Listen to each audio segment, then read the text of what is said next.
चलिए बढ़िया, let's continue. So pattern वही सेम होगा। पहले मैं एक दो क्वेश्चन एक्सप्लेन कर दूंगा, उसके बाद आपको मैं 2 मिनट का टाइम दूंगा, फिर मैं क्वेश्चन सॉल्व करूंगा। क्वेश्चन बहुत आसान होने वाले हैं, आप खुद देखेंगे। उसके पहले कुछ लॉज हैं जिनको मैं डिस्कस करना चाहूंगा। बुलियन अलजेब्रा के कुछ लॉज होते हैं जिन पे क्वेश्चन सॉल्व होते हैं। तो इतना प्रोमिनेंटली यूज तो नहीं होता है। प्रोमिनेंटली यूज्ड हमारे आगे में 2 लॉ होते हैं जो प्रोमिनेंटली यूज्ड होते हैं, उनको जो आगे डिस्कस कर रहे होंगे हम। ये सब कुछ बेसिक लॉज होते हैं जिनको कि थोड़ा देख लेना पड़ेगा, ठीक है। कभी हो सकता है आगे तो मे बी पॉसिबल। ऐसे तो अब तक एग्जामिनेशन में ये उतने इंपॉर्टेंट रोल नहीं प्ले किए हैं, but who knows, let's see. Okay, so basic और एंड नॉट ऑपरेशन देखेंगे हम लोग। पहला है a+0 = a। इसका क्या मतलब है?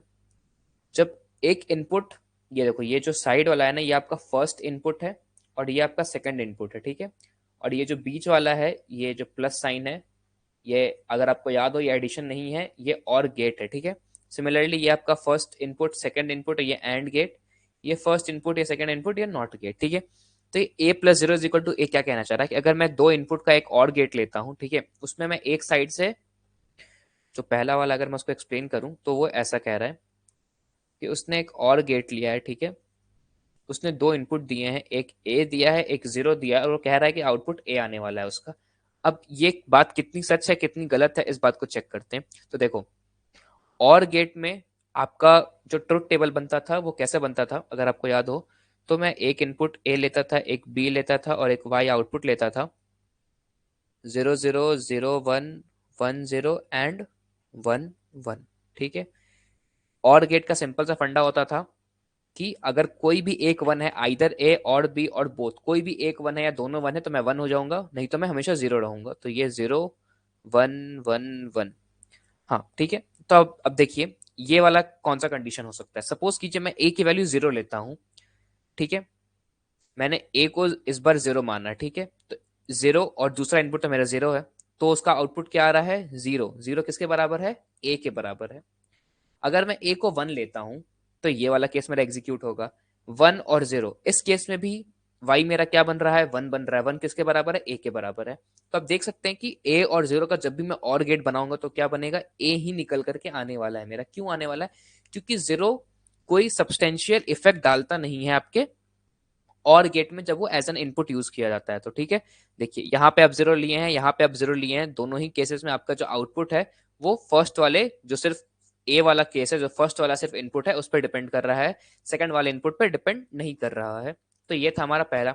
सिमिलरली a+1 = 1, a+1 में हम क्या कर रहे होंगे? 1 इनपुट देना चाहता हूं। तो अब क्या होगा? अब देखो, दोनों 1 वाले एग्जीक्यूट होंगे। एक ये वाला, अगर मैं ए को 0 मानता हूं तो 0 1, अगर मैं ए को 1 मानता हूं तो 1 1। इन दोनों ही केसेस में मेरा इनपुट क्या आ रहा है? 1 के बराबर आ रहा है। एक कांस्टेंट इनपुट है, यानी कि इनपुट, सॉरी, कांस्टेंट आउटपुट है। आउटपुट किस पे डिपेंड नहीं कर रहा है, मैं ए में क्या इनपुट दे रहा हूं उस पर आउटपुट बिल्कुल भी डिपेंड नहीं कर रहा है, ठीक है। तो अगर मैं 0 1 दे रहा हूं तब भी मेरा 1 आ रहा है, ये वाला केस। अगर मैं ए की वैल्यू 1 रख रहा हूं तो दोनों ही 1 है तो भी 1 ही आ रहा है। तो ए और 1 का मेरा क्या हो जाएगा? आउटपुट हमेशा 1 हो जाएगा। अब ए और ए का इनपुट आउटपुट क्या होगा? ठीक है। तो ए और ए का आउटपुट के लिए आप क्या चेक करेंगे? इस ट्रुथ टेबल में अगेन आप चेक करेंगे ए की वैल्यू एक बार 0 रख करके, एक बार 1 रख करके। अगर 0 रखेंगे तो क्या होगा? 0 0 वाला केस एग्जीक्यूट होगा, ये वाला। दोनों ही 0 हैं तो आउटपुट क्या आ रहा है? 0, ठीक। अगर मैं दोनों ही 1 लूंगा तो 1 1, आउटपुट क्या आ रहा है? 1। तो आउटपुट किसके बराबर है? अगर मैं ए को 0 रख रहा हूं तो आउटपुट भी 0 के बराबर आ रहा है। अगर मैं ए को 1 रख रहा हूं तो आउटपुट भी 1 के बराबर आ रहा है। तो मैं क्या कह सकता हूं कि a+a का जो मेरा आउटपुट निकलेगा वो क्या निकलेगा? ए के इक्वल ही निकलेगा। तो a+a का आउटपुट a के बराबर है। सिमिलरली मैं एंड गेट के इन तीनों को रिजोल्व करूंगा। किस तरीके से इसको रिजोल्व करेंगे? तो इस बार ये कह रहा है ना कि ये एक एंड गेट ले रहा है ऐसा, ठीक है। इसने 2 इनपुट दिए हैं, एक ए है एक 0 है, और ये आउटपुट क्या कहना चाह रहा है? आउटपुट फर्स्ट केस में 0 है आपका, ठीक है। तो ये 0। अब मैं क्या करूंगा? जब जैसे मैंने यहाँ किया था, ए बी और वाई एंड गेट का मैं ट्रुथ टेबल ड्रॉ करूंगा। ट्रुथ टेबल कैसे ड्रॉ होगा इसका? 0 0 0 1 1 0 एंड 1 1, ठीक है। अब एंड गेट का क्या कंडीशन थी? एंड गेट कहती थी कि मेरे में तभी मैं 1 होऊंगा जब मुझे दोनों इनपुट 1 दिए जाएंगे। तो दोनों इनपुट कहाँ 1 है, यहाँ पे। बाकी केसेस में क्या होंगे, 0 0 एंड 0। ठीक है, तो ये मेरा एंड गेट का ट्रुथ टेबल हो गया। अब ये क्या कह रहा है, ये कह रहा है कि अगर मैं ए और 0 एज एन इनपुट लेता हूं तो मेरा जो आउटपुट है वो 0 के बराबर आएगा। तो देख चेक करते हैं। एक इनपुट मैंने 0 कांस्टेंट कर दिया यहाँ पे, यहाँ पे, यस, यहाँ पे और यहाँ पे। अब अगर मैं ए की वैल्यू 0 लेता हूं तो मेरा आउटपुट क्या है, 0। अगर मैं ए की वैल्यू 1 लेता हूं तो मेरा आउटपुट क्या है, 0। तो आउटपुट क्या है, डिपेंड ही नहीं करता कि मैं ए की वैल्यू क्या ले रहा हूं, आउटपुट हमेशा एक कांस्टेंट 0 आ रहा है। इसका एक पॉसिबल एक्सप्लेनेशन क्या है, पॉसिबल एक्सप्लेनेशन यही है कि एंड गेट में आउटपुट हमेशा 0 होता है, 1 तभी होता है उसका आउटपुट जब कि मैं दोनों 1 दे रहा हूं। मैं यहाँ पे ऑलरेडी एक को फिक्स कर चुका हूं कि मैं एक 0 ही दूंगा हर बार, तुम चाहे कुछ भी कर लो। तो अगर मैं एक 0 दे रहा हूं तो ए की वैल्यू मैं कुछ भी रखूं, डजेंट मैटर, मेरा आउटपुट हमेशा ही हमेशा 0 आने वाला है। 1 तभी आता जब मैं दोनों इनपुट को 1 ले रहा होता। तो ये वाला केस क्लियर है आई गेस। सिमिलर केस है ए डॉट 1 का, ए और 1 अगर मैं इनपुट दे रहा हूं तो इस बार मैं यहाँ पे 1 लेना चाहता हूँ। 1 लूंगा तो कौन सा केस आ जाएगा, एक ये 1 वाला, एक ये 1 वाला। अब इस केस में देखो, ए की वैल्यू एक बार 0 लिया है तो 0, ए की वैल्यू 1 लिया है तो 1। ए की जो वैल्यू ले रहा हूँ वही वैल्यू आ रही है। ए की वैल्यू 0 लूंगा तो 0 आ जाएगी, ए की वैल्यू 1 लूंगा तो 1 आ जाएगी। तो मैं क्या कह सकता हूँ कि ए डॉट 1 की आउटपुट जो आएगी वो क्या आएगी, ए के बराबर आएगी। कि एक मैंने 1 फिक्स कर दिया है, अगर मैं दूसरा 1 फिक्स करूंगा यहाँ पे ए की वैल्यू तो ये 1 दे देगा। अगर मैं 0 फिक्स करूंगा तो ये 0 दे देगा। क्यों, क्योंकि एंड गेट कहता है कि मुझे दोनों 1 चाहिए तभी मैं 1 आऊंगा, बाकी केसेस में मैं 0 आऊंगा। तो ये उसका एक पॉसिबल एक्सप्लेनेशन हो जाता है हमारे पास। तो ए डॉट 1 की वैल्यू आ जाएगी ए के बराबर। अब सिमिलर केस है ए डॉट ए की वैल्यू क्या आएगी। तो बहुत ही यूनिक सा केस है ए डॉट ए का। पहला वाला केस हम लोग फोकस कर लेंगे ए डॉट ए के लिए। पहला वाला केस कौन सा है, ये वाला, और लास्ट वाला केस कौन सा है, ये वाला। दोनों ही इनपुट जब मैं 0 दूंगा तो 0 आएगा, दोनों इनपुट जब मैं 1 दूंगा तो 1 आएगा। यानी कि इस केस में भी क्या है, ए डॉट ए मेरा ए के बराबर है। जो इनपुट दूंगा उसी हिसाब से आउटपुट आएगा। अगर मैं ए को दोनों को 0 रखूंगा तो मेरा 0 आएगा, दोनों को 1 रखूंगा तो 1 आएगा। तो A dot A is equal to 1। इसी पैटर्न में आप इसको भी वो सॉल्व कर सकते हैं। ए प्लस ए बार की वैल्यू क्या होगी। अच्छा, ए प्लस ए बार क्या होता है, ए और ए का नॉट। ए और ए का नॉट, इसका क्या सेंस है, अगर मैं ए को 0 रखता हूं तो ए बार क्या हो जाएगा, 1। और अगर मैं ए को 1 रखता हूं तो ए बार क्या हो जाएगा, 0। 0 और 1 को अगर आप ऐड करेंगे तो भी वो 1 देगा, 1 और 0 को आप ऐड रखेंगे तो भी 1 देगा। तो ये हमेशा 1 क्यों आ रहा है, क्योंकि ए की वैल्यू आप कुछ भी रखिएगा, अगर 0 रखिएगा तो आपके पास एक 1 आ ही जाएगा। और गेट को क्या चाहिए होता है, और गेट को बस चाहिए होता है कि एक 1 दे दो मैं 1 हो जाऊंगा। ए और ए बार में आपको कोई एक 1 करना है। एक 1 कैसे होगा, ऑटोमेटिकली हो जाएगा। अगर ए की वैल्यू मैं 0 लूंगा तो उसका बार है मेरे साथ, तो बार क्या हो जाएगा, रिवर्स कर देगा उसको और वो 1 कर देगा। अगर मैं ऑलरेडी ए को 1 ले रहा हूं तो मेरे पास एक 1 तो आ ही चुका है, तो दोनों ही केस में मेरे पास आउटपुट क्या आएगा, 1 आएगा। सेकंड केस ए डॉट ए, ए डॉट ए की वैल्यू क्या हो जाएगी। अब देखो इस केस में मेरे पास क्या होगा, एक 1 और एक 0 का कॉम्बिनेशन बन रहा होगा। तो जब मैं इस वाले केस को विजुअलाइज कर रहा हूँ ना, फर्स्ट वाला केस, तो यहाँ पे क्या है मेरे पास, एक 1 और एक 0 का कॉम्बिनेशन होगा। और गेट में क्या होता है, अगर आपके पास एक 1 और एक 0 का कॉम्बिनेशन है तो हमेशा 1 की ओर जाता है। इस केस में भी वही है, ए डॉट ए बार है, एक 1 और एक 0 का कॉम्बिनेशन है। पर यहाँ पे एंड गेट है। एंड गेट क्या कहता है कि जब दोनों 1 दोगे तभी 1 होगा। अगर कॉम्बिनेशन लेकर के आ जाओगे कि 1.0 और या 0.1 तो मैं 0 रहूंगा, तो यहाँ पे ये 0 हो जाएगा। ठीक है, एक तीसरा बहुत अच्छा केस है ये वाला, इसको मैं इंपॉर्टेंट मार्क कर देता हूं। यहाँ पे एक नया टर्म यूज है, ए डबल बार। ए डबल बार का मतलब क्या होता है, ए ही होता है। ए डबल बार का मतलब एक्चुअल में ए ही होता है। मतलब कि ए डबल बार का मतलब क्या हो सकता है, सपोज करो मैंने ए की वैल्यू 0 लिया है, ठीक है, तो ए बार का मतलब क्या हो जाएगा, 0 का उल्टा 1। और ए डबल बार का मतलब क्या हो जाएगा, 1 का उल्टा यानी कि 0। तो ए डबल बार किसके बराबर हो गया, ए के बराबर। So A double bar is always equal to A. अगर मैं इस एक्सप्रेशन को अगर सिंप्लीफाई करूं तो क्या आएगा, ए डॉट ए आ गया। अब ए डॉट ए हम जानते हैं यहाँ से कि ए डॉट ए की वैल्यू क्या होने वाली है, ए की होने वाली है। ए डॉट ए की वैल्यू हो गई आपके पास ए। तो ये था ये थर्ड वाला केस, थोड़ा अच्छा केस है, डबल बार का केस है। इसको ध्यान में रखना कि डबल बार का मतलब क्या होता है, ओरिजिनल केस। ए डबल बार का मतलब ए के बराबर हो जाएगा वो।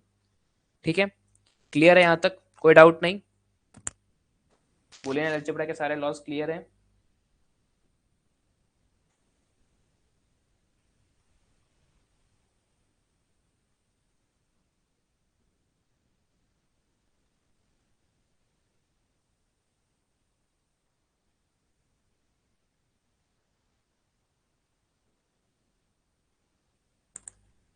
चलिए,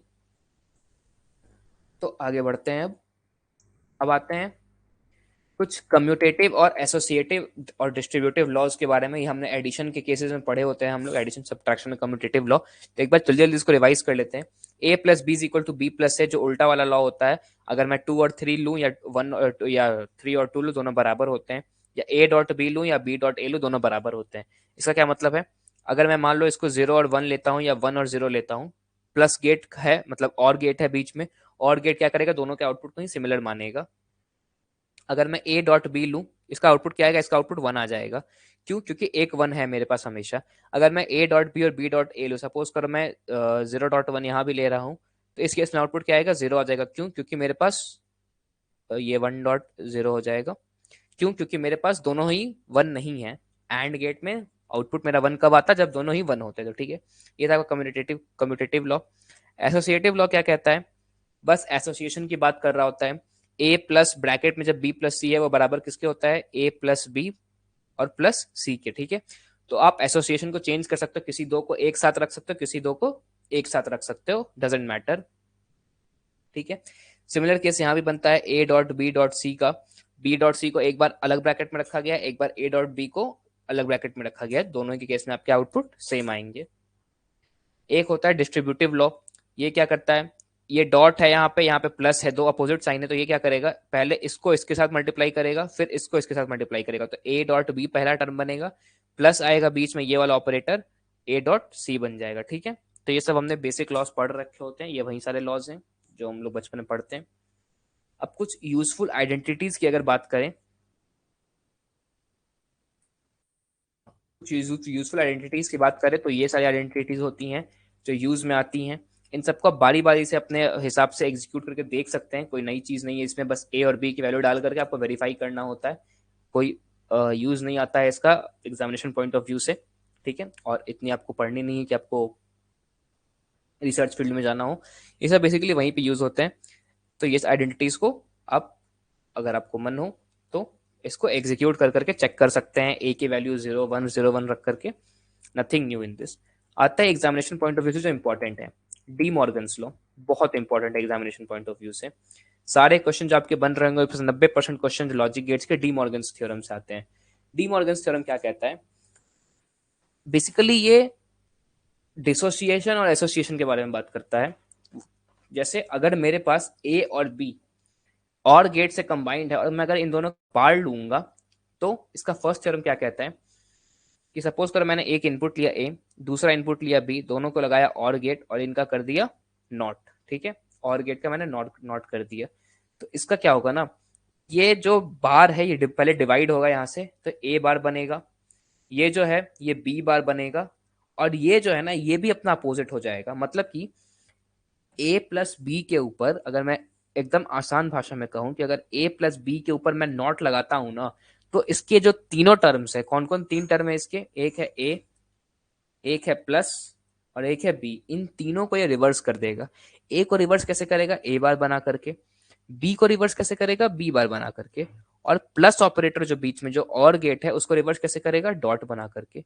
तो आपको ए का ये रिवर्स करके कर देगा ए बार, बी को रिवर्स करके कर देगा बी बार, और जो बीच का प्लस ऑपरेटर है और गेट, इसको रिवर्स करके कर देगा एंड, यानी कि डॉट। ठीक है, तो ये इसका काम होता है। अब सेकंड थ्योरम क्या कहता है, सेकंड थ्योरम जस्ट इसका अपोजिट है। अपोजिट क्या है, काम सिमिलर करता है, थ्योरम में अपोजिट है। अब सपोज करो कि मैंने लिया है इस बार ए, अब इसको ये कैसे तोड़ेगा, जो हमने पीछे में सीखा था इस वाले में। इसके पास कौन कौन से एलिमेंट है, एक ए है, एक डॉट है, एक बी है, नॉट ऑपरेटर है, सबको रिवर्स करेगा। तो ए को रिवर्स करके क्या बनाएगा, ए बार। बीच का जो डॉट है वो क्या है, एंड को रिवर्स करके वो क्या बनाएगा, और बी को रिवर्स करके बनाएगा बी बार। तो इसका फाइनल आउटपुट मेरे पास क्या आएगा, ए का हो गया ए बार, डॉट बन गया प्लस, और बी बन गया बी बार। तो ए बार प्लस बी बार, ये आपका सेकंड थ्योरम है। तो बेसिकली नॉट गेट क्या कर रहा है, अगर मैं किसी इक्वेशन के ऊपर नॉट लगा रहा हूं, तो उस इक्वेशन में जितने भी एलिमेंट्स यूज हुए हैं उन सबको रिवर्स कर दे रहा है। तो एलिमेंट्स मेरे पास तीन एलिमेंट यूज हो रहे हैं, एक दो इनपुट एलिमेंट ए और बी, और बीच का एक गेट। तो ए को रिवर्स करेगा ए बार बनाएगा, बी को रिवर्स करेगा बी बार बनाएगा, और जो भी बीच का गेट है अगर और है तो उसको एंड बना देगा, एंड है तो उसको और बना देगा। ये है आपका D Morgan's theorem. I hope कि ये डी मॉर्गन्स थ्योरम क्लियर होगा। कोई डाउट है जी डी मॉर्गन्स थ्योरम में बेटा?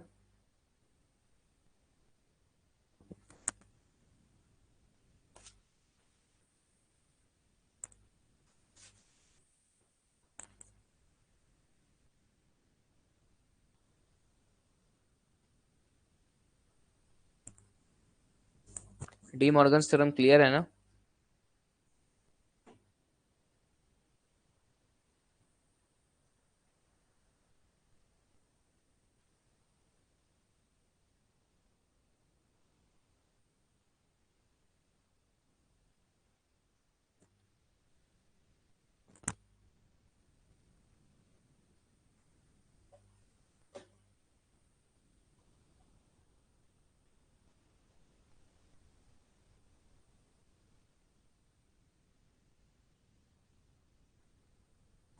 Deepika, D Morgan's theorem clear है ना बेटा?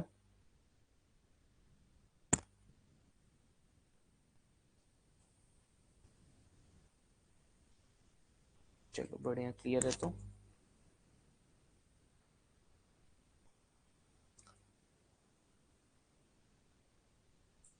चलो अब आते हैं हमारे पहले क्वेश्चन पे। पहला क्वेश्चन क्या है? In the figures below circuit symbol of a logic gate and two input wave forms A and B are shown. तो ये आपका लॉजिक गेट है और इसके दो वेव फॉर्म्स आपको दिए हुए हैं। ठीक है, आपको क्या करना है? Write the name of gate and write its boolean expression. इस गेट को पहचानना है, इसका बुलियन एक्सप्रेशन लिखना है और इसका ट्रुथ टेबल लिखना है। तो बहुत ही आसान सा है, इस गेट के बारे में हमने पढ़ रखा है। ये कौन सा गेट है? NAND gate. क्यों? क्योंकि ये आपका है एंड का पार्ट और ये है आपका नॉट का पार्ट। ये हो गया एंड, ये हो गया नॉट, तो ये कौन सा है? नैंड गेट है। अब नैंड गेट का हम लोग कैसे लिखते थे? तो एक बार यहाँ नैंड गेट हम लोग बना लेते हैं। ये नैंड गेट है आपका, ए बी और वाई। इसका बुलियन एक्सप्रेशन क्या होता था? y is equal to A plus B. ये सॉरी, ये तो एक्सॉर गेट का है। कहाँ गया? हाँ,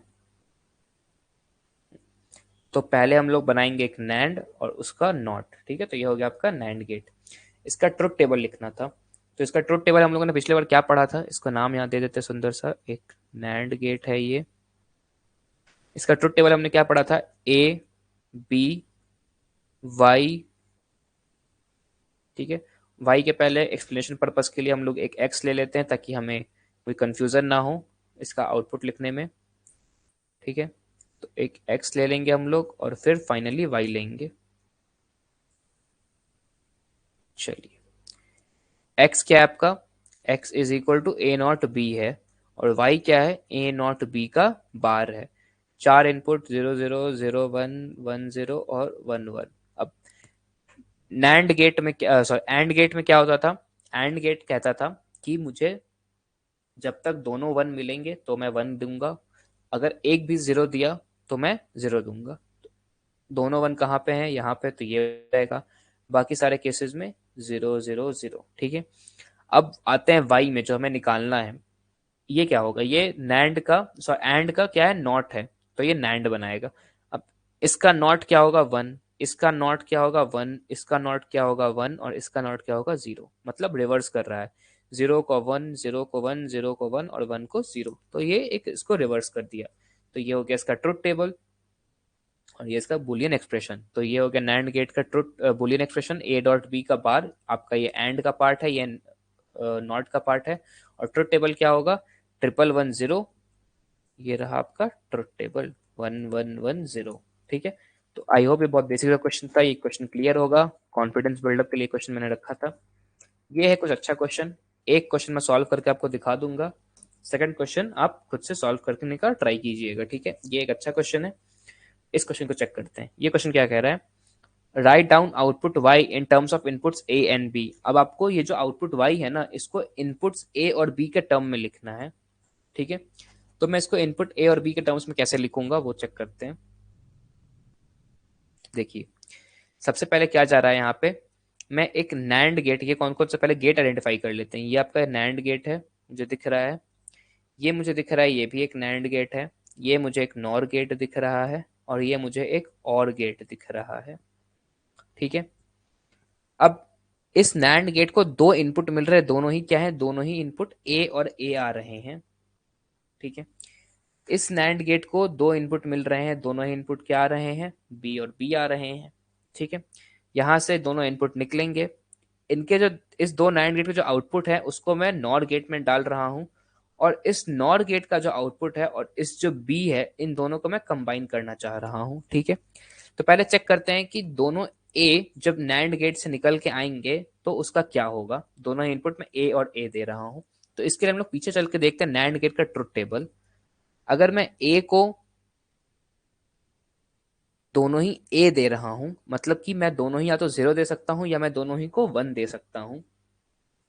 ठीक है, तो देखो अगर मैं दोनों को जीरो दे रहा हूं तो नैंड गेट क्या बना रहा है उसका, वन। अगर मैं दोनों को वन दे रहा हूं तो नैंड गेट क्या बना रहा है, जीरो। मतलब कि जो मैं दे रहा हूं उसका अपोजिट कर दे रहा है। अगर मैं ए दूंगा तो उसका क्या बना देगा नैंड गेट, ए बार। यहां से आ गया मेरे पास आउटपुट क्या, ए बार। ये चीज समझ में आई ना, देखो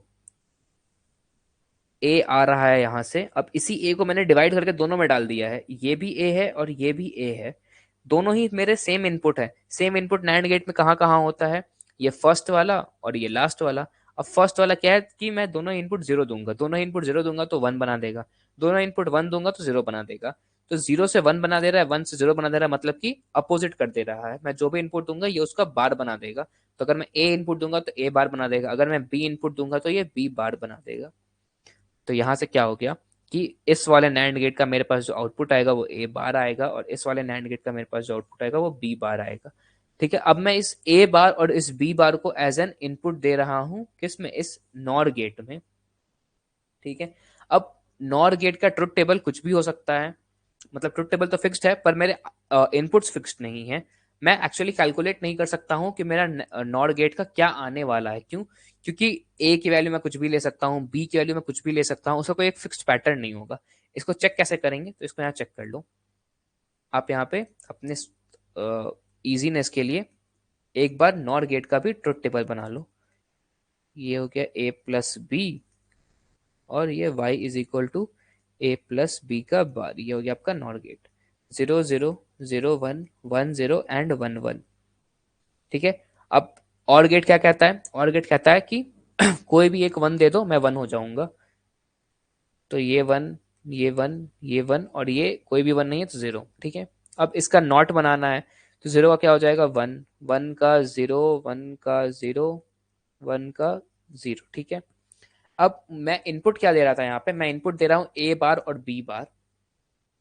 ठीक है, मैं इनपुट दे रहा हूँ क्या यहाँ पे, ए बार और बी बार मैं इनपुट दे रहा हूँ। सपोज करो मैंने ए को जीरो ले लिया और बी को भी मैं जीरो ले लूंगा, तो बार बार क्या हो जाएगा, वन वन। जब मैं वन वन इनपुट दे रहा हूँ तो क्या जा रहा है ये, यहाँ कुछ गड़बड़ कर दिया मैंने, ये दोनों वन वन इनपुट है, zero zero, zero one, one zero और वन वन। ठीक है, अब मैं वन वन इनपुट दे रहा हूँ तो ये वाला केस मेरा एग्जीक्यूट होगा, लास्ट वाला केस एग्जीक्यूट होगा, तो इसका क्या आ रहा है, जीरो बना देगा। ठीक है, चलो दूसरा केस ट्राई करते हैं। इसको जीरो देता हूँ, इसको वन देता हूँ, तो इसका क्या हो जाएगा, ये बार बन करके वन आ जाएगा, और इस बार इसको जीरो दिया है, इस बार इसको वन दिया है।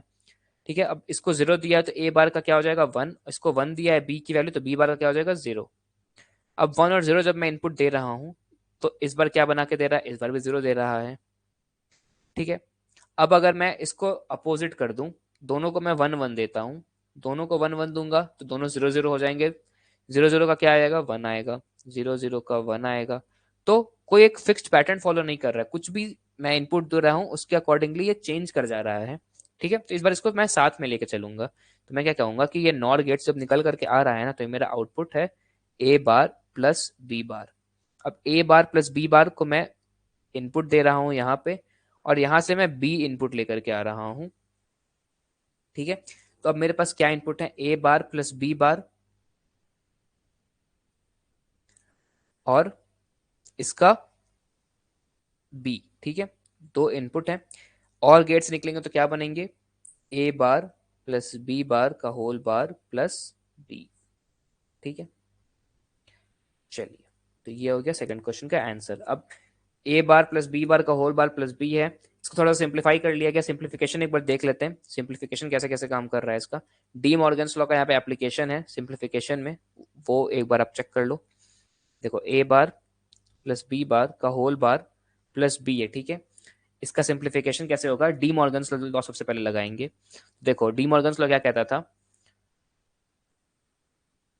ये देखो, ये मेरे पास टोटल टर्म है और इन सब पे बार लगा है, तो डी मॉर्गन्स लॉ क्या करेगा, सबको रिवर्स करेगा, इसको रिवर्स करेगा, इसको रिवर्स करेगा और इसको रिवर्स करेगा। तो ए बार को रिवर्स करके क्या बना देगा, ए डबल बार, प्लस को रिवर्स करके क्या बनाएगा, इनटू, और बी बार को रिवर्स करके क्या बनाएगा, बी डबल बार। अब हमको पता है ए डबल बार की वैल्यू क्या होती है ए, और बी डबल बार की वैल्यू क्या होती है बी।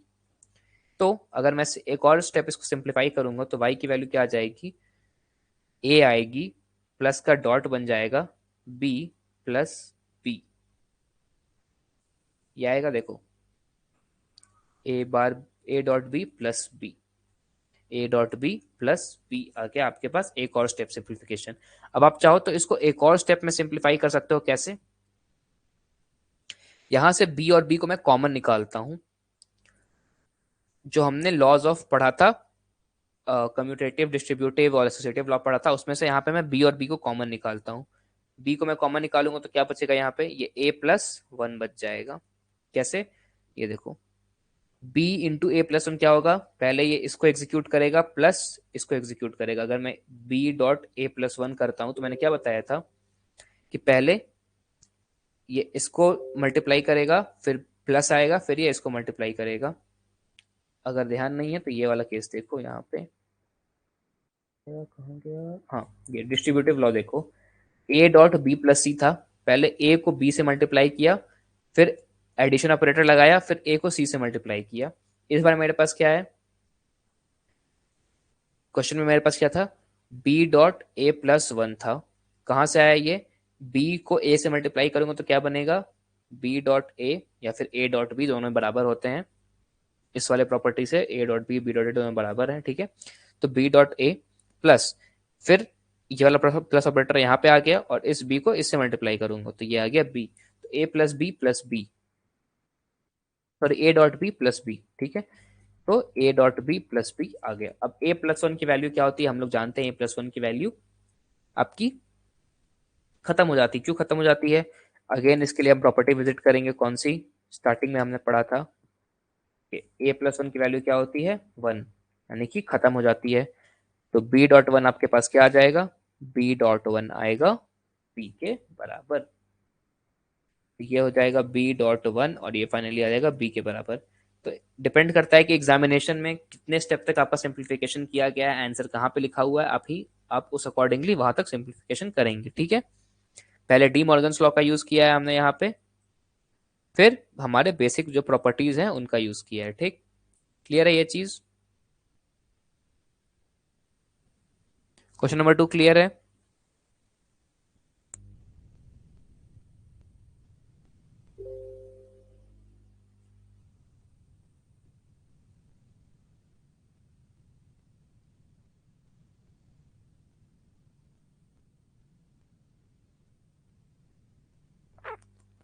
चलो बढ़िया, अब आते हैं नेक्स्ट क्वेश्चन पे, ठीक है। क्वेश्चन नंबर थ्री चेक करते हैं, ये क्या है, write the truth table for the logical function D is equal to A and B और बी, ठीक है, ए एंड बी और बी, इस फंक्शन के लिए हमको ट्रुथ टेबल लिखना है। तो बहुत ही आसान सा काम है, क्यों आसान सा काम है, चलो चेक करते हैं। कि ट्रुथ टेबल लिखने में हम लोगों ने बहुत कुछ सीख रखा है, हमें किसके लिए लिखना है, पहले ऑपरेशन लिख लेते हैं, A and B, A and B का मतलब A plus A dot B है, और बी मतलब कि ये हो जाएगा आपके पास प्लस बी। तो ये ऑपरेशन है मेरे पास, इस ऑपरेशन के लिए मुझे एक ट्रुथ टेबल लिखना है, ए एंड बी और B, A plus B, sorry A dot B, confuse हो गया थोड़ा सा, A dot B plus B, तो ये रहा ए डॉट बी और प्लस बी, इसका ट्रुथ टेबल लिखेंगे। पार्ट पार्ट में सॉल्व करेंगे। कैसे सॉल्व करेंगे पार्ट पार्ट में? एक पार्ट इसको बनाएंगे, एक पार्ट इसको बनाएंगे, ठीक है। देखते हैं। ए लिखा मैंने, बी लिखा मैंने। पहले मैं ए डॉट बी निकालूंगा और उसके बाद मैं फाइनली अपना वाई वाला फंक्शन निकालूंगा। कौन सा है? A dot B plus B. ये गया यहां से। इनपुट्स लेते हैं, इनपुट सेम 0 0 0 1 1 0 एंड 1 1, ठीक है। अब A dot B, A dot B क्या है? एंड गेट है। एंड गेट सबसे पहले क्या याद आता है? एंड गेट कहता है दोनों वन दोगे तो वन होऊंगा, नहीं तो जीरो रहूंगा। मैंने दोनों वन कहा दिए हैं यहाँ पे, तो ये जीरो, सॉरी ये वन, दोनों वन दूंगा तो वन, बाकी जगह जीरो, 0 0 0। तो ये में हो गया मेरा एंड गेट सॉर्ट आउट। अब इस प्लस का मतलब क्या है कि ये जो ए डॉट बी वाला है ना, ये वाला पार्ट, इसका मैं इनपुट ले रहा हूं इस वाले बी के साथ, मतलब इस दोनों पे फोकस करना। अब मैं जो ए वाला केस है ना, इसको मैं निगलेक्ट कर दूंगा। अब बस मुझे इस बी और इस ए डॉट बी पे फोकस करना है, ठीक है।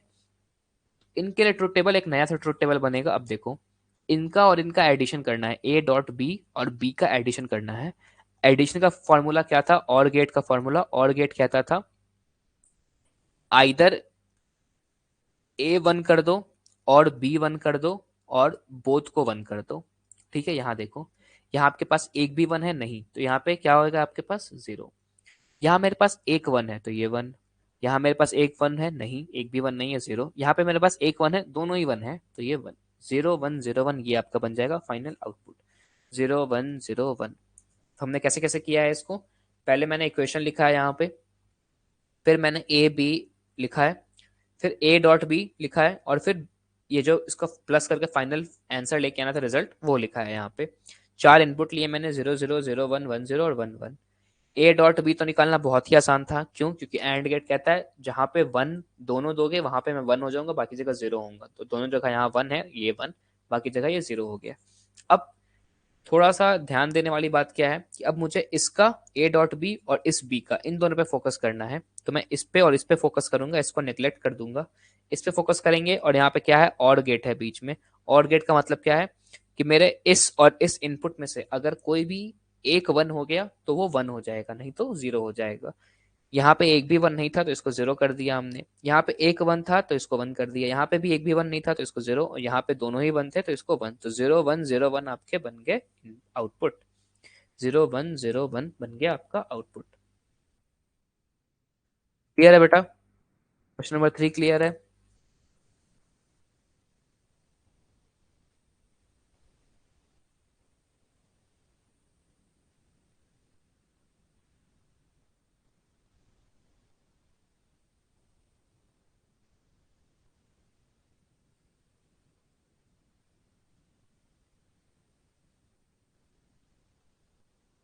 चलिए बढ़िया। आते हैं क्वेश्चन नंबर 4 पे। क्वेश्चन नंबर 4 क्या कह रहा है? ये भी सिंपल सा क्वेश्चन है। If inputs A and B are inverted before entering into NAND gate as shown in diagram, write down the logical symbol and truth table by using a b, a bar, b bar and y। क्या कह रहा है? देखो, अब तक हमने जो पढ़ा था उससे हम लोगों ने एक चीज तो समझ ली है कि हम लोग ना, जब इस नैंड गेट को दोनों इनपुट सेम देते हैं तो वो इसको कन्वर्ट कर देता है। किस में समझा था हमने? क्वेश्चन नंबर 2 में देखा था। क्वेश्चन नंबर 2 देखो, नैंड गेट को हमने जब सेम इनपुट दिया था तो उसने ए को ए बार बना दिया था। तो मतलब कि जो मेरा नैंड गेट है, नैंड गेट, नैंड में अगर मैं सेम इनपुट दूंगा ना तो क्या बन जाएगा? नॉट गेट बना देगा। इसलिए हम लोग नैंड और नॉर गेट को ना यूनिवर्सल गेट्स कहते हैं। क्यों कहते हैं? क्योंकि नैंड और नॉर के हेल्प से ना हम लोग बाकी सारे गेट्स बना सकते हैं। नैंड और नॉर के अलग अलग कॉम्बिनेशन को यूज करके हम लोग सारे गेट्स बना सकते हैं। जैसे कि हमने यहाँ पे ए को ए बार बनाने के लिए नॉट गेट का यूज नहीं किया है, नैंड गेट का यूज किया। नैंड गेट के दोनों इनपुट को जब हमने सेम कर दिया तो ए का ए बार बन गया। अगर मैं चाहता तो यहाँ पे एक नॉट गेट डायरेक्ट यूज कर देता, पर मैंने नॉट गेट को ना यूज करके मैंने अपने नैंड गेट को ही दोनों इनपुट को सेम किया, ठीक है। तो ये क्वेश्चन क्या कह रहे हैं कि इसको इन्वर्ट कर दिया, इसको इन्वर्ट कर दिया और यहाँ पर इसको इनपुट में भेज दिया। अब मुझे बताना है कि ये जो मेरा एक बड़ा सा गेट बना है, इस गेट का लॉजिकल सिंबल क्या होगा और ट्रुथ टेबल क्या होगा, A B, A bar, B bar और वाई का यूज करके। ठीक है, तो इसको चेक करते हैं कैसे कैसे ये काम करेगा। देखो, हम्म, हम्म, सबसे पहले क्या है, एक नैंड गेट यहाँ बनाएंगे, इसके दोनों इनपुट को सेम करके ए में डाल देंगे। इसके दोनों इनपुट को सेम करके एक दूसरा नैंड गेट बनाएंगे, इसका इनपुट लेंगे, इसका इनपुट लेंगे, इन दोनों को एक तीसरे नैंड गेट में डालेंगे और इसका आउटपुट लेंगे। ये कर रहे हैं हम लोग बेसिकली। यहाँ पे ये वाई है, ये ए है, ये बी है। ठीक है, हमें पता है ये ए बार हो गया है, ये बी बार हो गया है। अब क्या करेंगे, देखो, ए बार यहाँ पे इनपुट दे रहे हैं, बी बार यहाँ पे इनपुट दे रहे हैं। वाई क्या कहता था, ये जो नैंड गेट होता था, नैंड गेट क्या करता था, नैंड गेट का अगर आपको जनरल फॉर्म याद हो, तो जो दोनों इनपुट होता था ए और बी, इसका बार कर देता था ये। ठीक है, ये मेरा जनरल फॉर्म है किसका, नैंड गेट का, ये जनरल फॉर्म है, जनरल फॉर्म। अगर मैं अपने क्वेश्चन वाले नैंड गेट की बात करूं, तो यहाँ पे मेरा वाई की वैल्यू क्या होगी, दो इनपुट लूंगा मैं, दो इनपुट मेरे पास क्या है, ए बार और बी बार। इन दोनों इनपुट में एंड करूंगा पहले मैं और इनका बार कर दूंगा, तो ये हो गया क्या मेरा नैंड गेट। ये हो गया आपका logical final expression. Similar process है, पहले जब मैं नॉर्मल नैंड गेट बनाता था तो वहां पे मेरे पास ए और बी इनपुट होते थे, दोनों को मैं एंड करता था, उसका नॉट कर देता था। यहाँ पे मेरे पास जो दो इनपुट हैं वो ए बार और बी बार है, तो मैं ए बार और बी बार का एंड करूंगा और उसका नॉट कर दूंगा, तो ये बन गया मेरा नैंड गेट। अब इसको सिंप्लीफाई कैसे कर सकते हैं, सिंप्लीफिकेशन वापस से हम लोग किसके हेल्प से करेंगे, डी मॉर्गन्स लॉ के हेल्प से करेंगे। डी मॉर्गन्स लॉ क्या कहता है, जो भी एलिमेंट्स है सबको मैं रिवर्स कर दूंगा, एक ये एलिमेंट है, एक ये एलिमेंट है, एक ये एलिमेंट है। अब मैं डायरेक्ट लिख रहा हूँ, अगर ये इसको रिवर्स करेगा तो ए बार को रिवर्स करेगा, ए बार को रिवर्स करके क्या बनाएगा, ए। फिर डॉट ऑपरेटर को रिवर्स करके क्या बनाएगा, बी। और बी बार को रिवर्स करके क्या बनाएगा, बी। सॉरी, डॉट को रिवर्स करके बनाया प्लस और बी बार को रिवर्स करके बनाया बी। तो y is equal to A plus B आपका फाइनल बन गया। अब देखो मजेदार बात, y is equal to A plus B. अब मजेदार बात देखो, मैंने क्या कहा था स्टार्टिंग में पढ़ने से पहले, कि नैंड गेट क्या है, एक यूनिवर्सल गेट है। कैसे यूनिवर्सल गेट हो गया, तो देखो, पहले मैंने नैंड गेट में जब सेम आउटपुट दिया तो उसने नॉट बनाया, और अब जब मैंने नैंड गेट को इस कॉन्फ़िगरेशन में अरेंज किया तो उसने क्या बना के दे दिया, और गेट दे दिया। ये क्या है, ये कुछ नहीं, ये और गेट है। तो मैंने नैंड गेट की हेल्प से, तीन नैंड गेट की हेल्प से मैंने क्या बना दिया, एक और गेट बना दिया। एक नैंड में सिंगल सिमिलर आउटपुट डाल करके मैंने क्या बना दिया, नॉट गेट बना दिया। इसलिए इस चीज को याद रखिएगा कि नैंड गेट को हम लोग क्या कहते हैं, यूनिवर्सल गेट कहते हैं। नैंड गेट हमारा एक यूनिवर्सल गेट है, क्यों है, क्योंकि नैंड गेट के अलग अलग कॉम्बिनेशन से हम लोग और, नॉट और एंड तीनों ही गेट को डेवलप कर सकते हैं। ठीक है, तो इस केस में हमारे पास हमने क्या डेवलप किया, और गेट को डेवलप किया है। अब आगे का क्वेश्चन क्या था, क्वेश्चन का सेकंड पार्ट था कि आपको ट्रुथ टेबल लिखना है। एंड ट्रुथ टेबल, तो ट्रुथ टेबल तो बहुत ही आसान है, मेरे पास फाइनल एक्सप्रेशन आ चुका है, ए प्लस बी है। मैं ट्रुथ टेबल किसका यहाँ पे चिपका दूंगा, और गेट का मैं यहाँ पे ट्रुथ टेबल चिपका दूंगा। तो ट्रुथ टेबल लिखना कोई बड़ी बात नहीं है, 0 1 1 1 इसी से समझ लेते हैं। पहले हमने क्या किया है, चार इनपुट लिए हैं, 0 0 0 1 1 0 और 1 1। अब देखो, ए बार पहले करेंगे, बी बार करेंगे और उनका नॉट लेंगे। अगर इसको सिंप्लीफाई कर रहे हो तो ए बार है, बी बार है और उनका नॉट है। ठीक है, डॉट करके नॉट लिया गया है। तो ए है 0, ए बार 1, ए है 1, ए बार 0, 0 का 1, 1 का 0, ए बार क्लियर है। बी है 0 0 1 1, तो इसका 1 हो जाएगा, इसका 1 हो जाएगा, 1 का 0 और 1 का 0। ए बार और बी बार क्लियर है। बीच का एक स्टेप यहाँ पे मिसिंग है, जो है ए बार डॉट बी बार। तो ए बार डॉट बी बार जब आप लोग करिएगा, तो देखो, A bar dot B bar मैं यहाँ पे करके दिखा देता हूँ एक्सटेंडेड फॉर्म में। ए बार में ये है, बी बार ये है, दोनों का मैंने क्या किया है, डॉट किया है। डॉट क्या करता है, जब भी दोनों 1 हो तभी 1 करूंगा। यहाँ दोनों 1 है तो ये 1 हो जाएगा, 0 1 तो 0, 1 0 तो 0 और 0 0 तो 0। ए बार डॉट बी बार कर लिया। अब फाइनल वाई का एक्सप्रेशन क्या है, ए बार डॉट बी बार का होल बार। तो होल बार मतलब इन सब का नॉट कर देंगे यहाँ पे। ये क्या है, ए बार डॉट बी बार का होल बार, इन सब का नॉट कर देंगे। तो 1 का नॉट क्या होगा, 0, 0 का नॉट 1, 0 का नॉट 1 और 0 का नॉट 1। तो ये आपका ट्रुथ टेबल आ गया 0 1 1 1। या तो आप डायरेक्ट और गेट का ट्रुथ टेबल लिख सकते थे, या इस पूरे प्रोसेस से जाकर के भी वही सेम ट्रुथ टेबल बन करके आ रहा है। तो ये जो पर्टिकुलर कॉम्बिनेशन है, ये किसका कॉम्बिनेशन है, ये और गेट का कॉम्बिनेशन है आपके पास। और नैंड गेट क्या होता है, नैंड गेट मेरा एक यूनिवर्सल गेट होता है। तो नैंड आपका यूनिवर्सल गेट होता है। इससे पहले मैंने यहाँ पे नॉट बनाया है, और बनाया है, और अगर आप बनाना चाहें तो और भी एंड भी बना सकते हैं। ठीक है, तो तीनों बेसिक गेट नैंड गेट से हम लोग बना सकते हैं, इसलिए इसको हम लोग यूनिवर्सल गेट कहते हैं। क्लियर है बेटा, यहाँ तक कोई डाउट नहीं?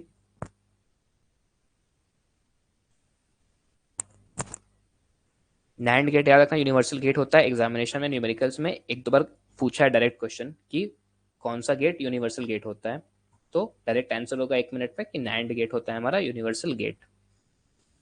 ठीक है, चलिए क्लियर है, तो आज की क्लास यहीं खत्म करते हैं। कल की क्लास से हम लोग थर्मोडायनेमिक्स स्टार्ट करेंगे। कुछ और न्यूमेरिकल्स आप अपने साइड से सॉल्व कर सकते हैं इस और गेट और लॉजिक गेट्स के अंदर। ठीक है, कल की क्लास से हम लोग स्टार्ट करेंगे हमारा थर्मोडायनेमिक्स का चैप्टर, और कुछ बेसिक थर्मोडायनेमिक्स प्रॉपर्टीज, सिस्टम्स और सराउंडिंग्स के बारे में कुछ डेफिनेशन देख रहे होंगे। ठीक है, thanks for joining, bye, good night, कल की क्लास में मिलते हैं।